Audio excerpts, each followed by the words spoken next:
Olá, eu sou o professor Sérgio Araújo, muito bem-vindos ao canal. Hoje falaremos sobre uma das doenças respiratórias mais prevalentes e que mais matam no mundo, a doença pulmonar obstrutiva crônica. Após a nossa vinheta.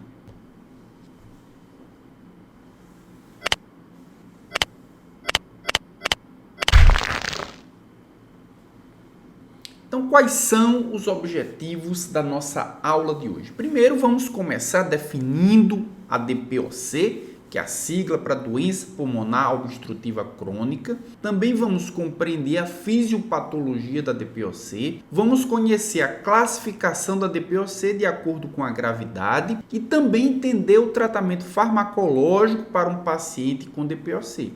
Você acha que essas informações elas vão ser úteis para você?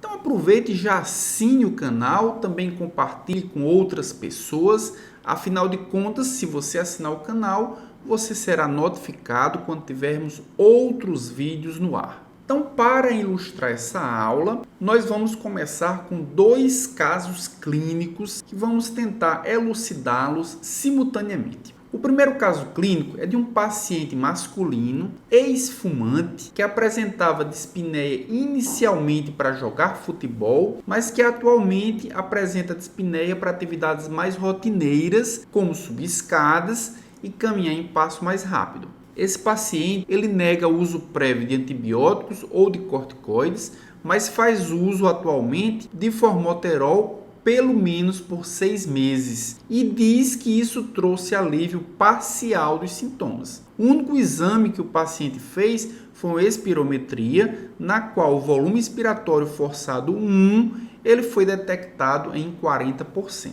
A nossa segunda paciente é uma paciente mulher de 65 anos, ex-fumante também, que apresenta dispneia para atividades rotineiras, apresenta uma exacerbação por ano nos últimos 5 anos, com necessidade de usar antibiótico e também corticoide e apresentou uma pneumonia há 1 ano. A paciente diz que faz uso de uma terapia tripla que envolve salmeterol fluticasona e também o tiotrópio e que iniciou essa terapia há 6 anos quando teve 2 exacerbações. O único exame que essa paciente fez também foi uma espirometria, na qual o volume expiratório forçado 1 também foi de 40%. Para esses dois casos clínicos, foram elaboradas 4 questões que responderemos no decorrer dessa videoaula. Primeira pergunta é: qual a gravidade da DPOC nos dois casos? Será que tem como nós quantificarmos, nós medirmos a gravidade da DPOC? A segunda pergunta é: no primeiro caso, a melhor estratégia é manter a terapia atual, já que o paciente não vem tendo exacerbações? Terceira pergunta é: e no segundo caso, a melhor estratégia também é manter a terapia atual, já que houve melhora das exacerbações e também estabilidade da doença? E a nossa quarta pergunta é: qual a melhor abordagem não farmacológica nos dois casos? Então aqui nós podemos apresentar a definição de DPOC. A doença pulmonar obstrutiva crônica, ela é uma doença inflamatória. Assim como nós vimos na aula passada, a asma também é uma doença inflamatória. A DPOC ela se caracteriza por diminuição do calibre das vias respiratórias, assim como nós vimos também uma característica da asma. Mas as semelhanças entre DPOC e asma, elas acabam por aí. No caso da DPOC, a destruição do tecido pulmonar. E essa destruição do tecido pulmonar é o que caracteriza a DPOC como uma doença progressiva e que limita irreversivelmente o fluxo de ar. Portanto, eu já posso adiantar que um dos objetivos terapêuticos no tratamento da DPOC é justamente impedir essa progressão da doença. Duas doenças, elas são bem características e podem ser enquadradas juntas como doenças pulmonares obstrutivas crônicas. Uma delas é a bronquite, que se caracteriza pela presença constante ou aumento de secreção. Então, a bronquite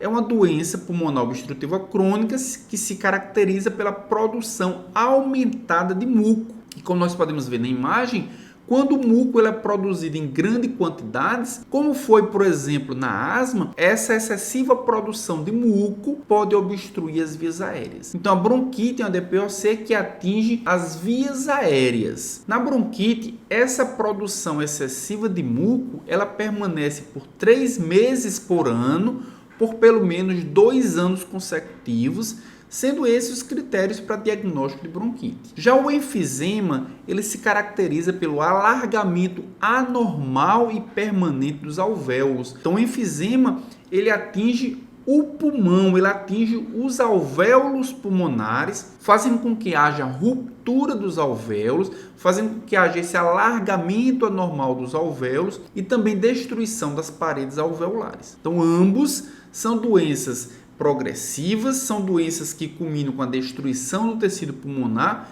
e são doenças que promovem a limitação irreversível do fluxo de ar. A DPOC é uma doença que é relativamente mortal, uma doença que mata muito.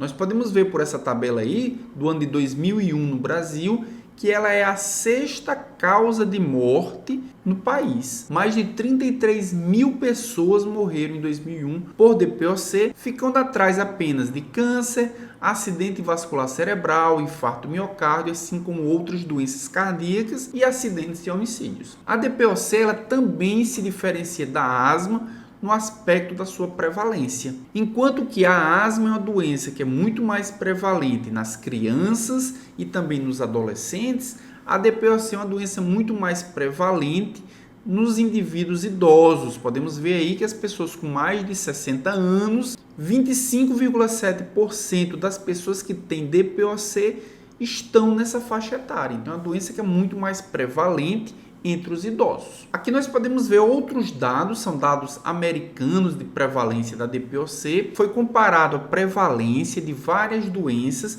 no período que vai de 1965 a 1998. E o que podemos ver é uma queda na prevalência de diversas doenças que matam mais, inclusive, do que a própria DPOC, como a doença coronariana, como o acidente vascular encefálico, como outras doenças cardiovasculares, que houve uma diminuição na prevalência que variou de 35% a 64%. Mas a DPOC, nesse mesmo período, teve um aumento na sua prevalência, um aumento substancial, que atingiu 163% de aumento nesse período. E isso pode ter um envolvimento muito grande da industrialização, pode estar cada vez mais presente na vida das pessoas. Como veremos mais à frente, uma das principais causas de DPOC é o envolvimento com o tabagismo, mas nós precisamos descaracterizar que essa é a única causa de DPOC. Existem, inclusive, causas ocupacionais. Pessoas, trabalhadores de indústrias químicas, por exemplo, que estão expostos a diversos agentes nocivos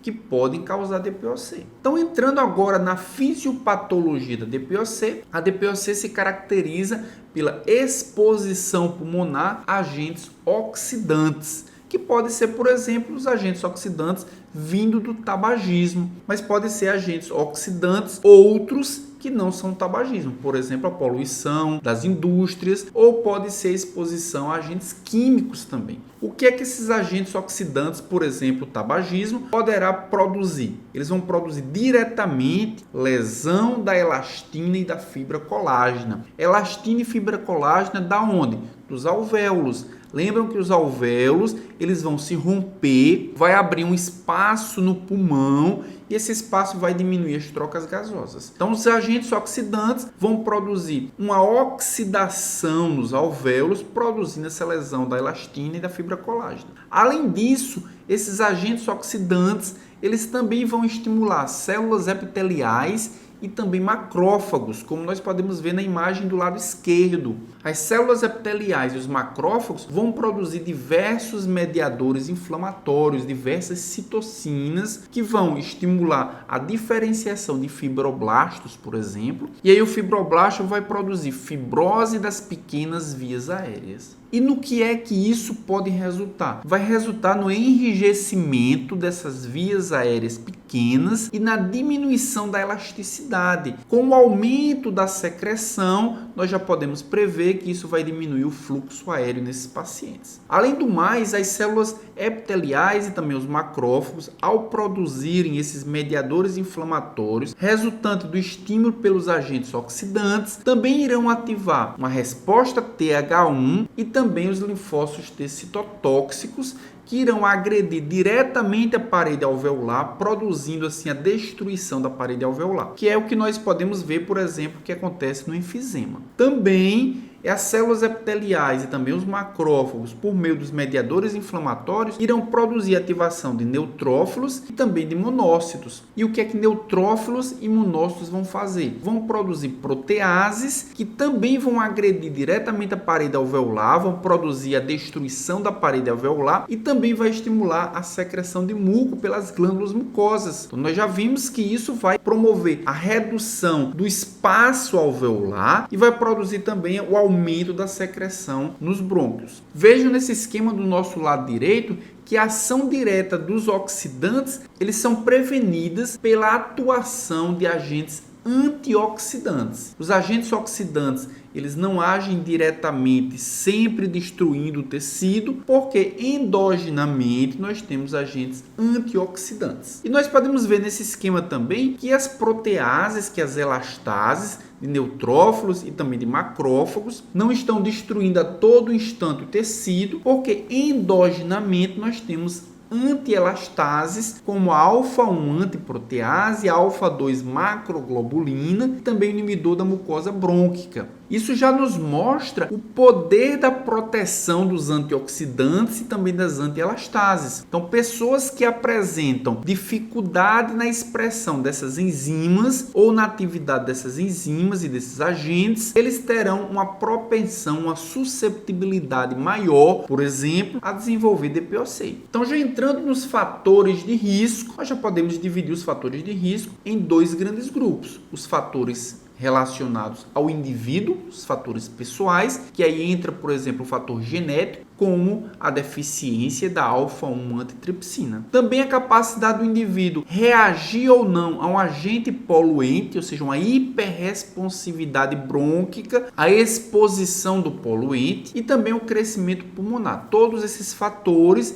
são relacionados ao indivíduo, por isso que eles estão no grupo de fatores pessoais. Mas nós temos também os fatores ambientais, como por exemplo, se o indivíduo ele fuma ou se ele já fumou, se ele é um tabagista. Também se ele está exposto a poeira ou produtos químicos, também fatores ocupacionais, como o que eu falei anteriormente, ou seja, trabalhadores da indústria química podem estar tão expostos a agentes químicos que esses agentes químicos oxidantes podem desenvolver uma DPOC. Então, não necessariamente tem envolvimento com o tabagismo. Também infecções e as condições socioeconômicas do paciente. Então, vejo que, na verdade, os fatores de risco, eles são uma associação dos fatores pessoais com os fatores ambientais. Precisa ter exposição à fumaça de cigarro, a poluentes, agentes ocupacionais, mas o indivíduo precisa ser geneticamente susceptível, por exemplo, a se ele tiver exposição crônica àquele agente oxidante, ele vai desenvolver ou não